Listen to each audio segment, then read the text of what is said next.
sheep buddy here. We'll see if he wants to participate. This week I thought I would talk about Deepak Chopra's 7 spiritual laws of success as a tool in building your own golden bubble or energy that you can help create your life with. I don't think I want to go into each of the laws. They're basic, simple laws like giving and receiving. The law of detachment, whether he walks off, it's totally up to him. The law of least effort, that I'm kind of doing here, not being completely professional with these videos, but the point is to introduce you to some of the concepts that I do try to remember and practice. It's always toughest in the darkest moments, right? To actually step away from whatever is causing you pain or heartache or whatever. And yeah, that's probably the toughest part. But I was hoping to demonstrate today that one of the surest ways to test your energy is to get in relationship with an animal. They are pretty clear, stop, reflections. They pretty much give you back exactly what you, stop eating my camera, please. Love you. It's rotten. He's absolutely rotten. In any case, this is a month-old sheep who was abandoned by his mother. So I'm his other mother. He had crooked legs. He was a twin. So that's kind of, for me, one of the easiest things to pour love into, right, is any little being in need. But he has just turned out to be the most amazing character. Now, just don't eat the phone. Oh, don't tell me what to do. Don't tell me what to do. What else happened this week? Okay, just some funnies. I was recently on a trip to Texas because I'm considering leaving California. I think it's a tough place to be for many people right now.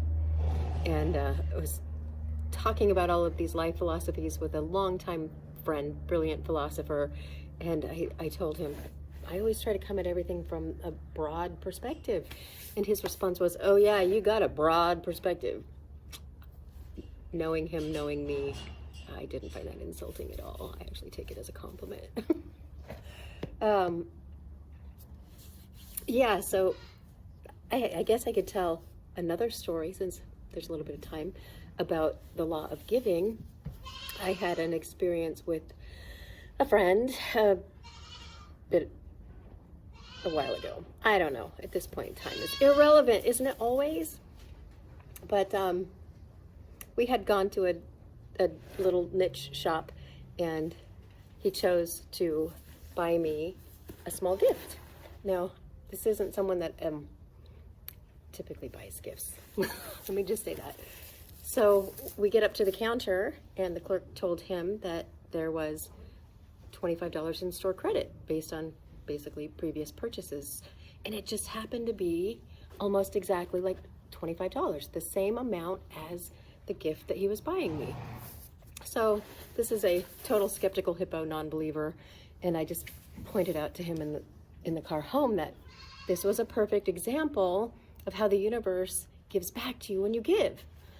And knowing he was skeptical, I of course had to throw in the caveat that I understand he could look at that as he already had purchased things, so this was coming to him. And then I reminded him also that I had purchased a rather large gift for him at that same store under his account. So it was my giving to him, and then him giving to me, and the store giving to him. It just brought it all full circle anyway. Just a silly little example, but those things are everywhere if you just take the time to witness, right? That's another big aspect, is how do you look at things? Do you choose to see the good? Do you believe that you're responsible for everything good that happens in your life? Or do you think that perhaps there might be something greater behind it? All right, I think that's enough. Flies in the barn aisle.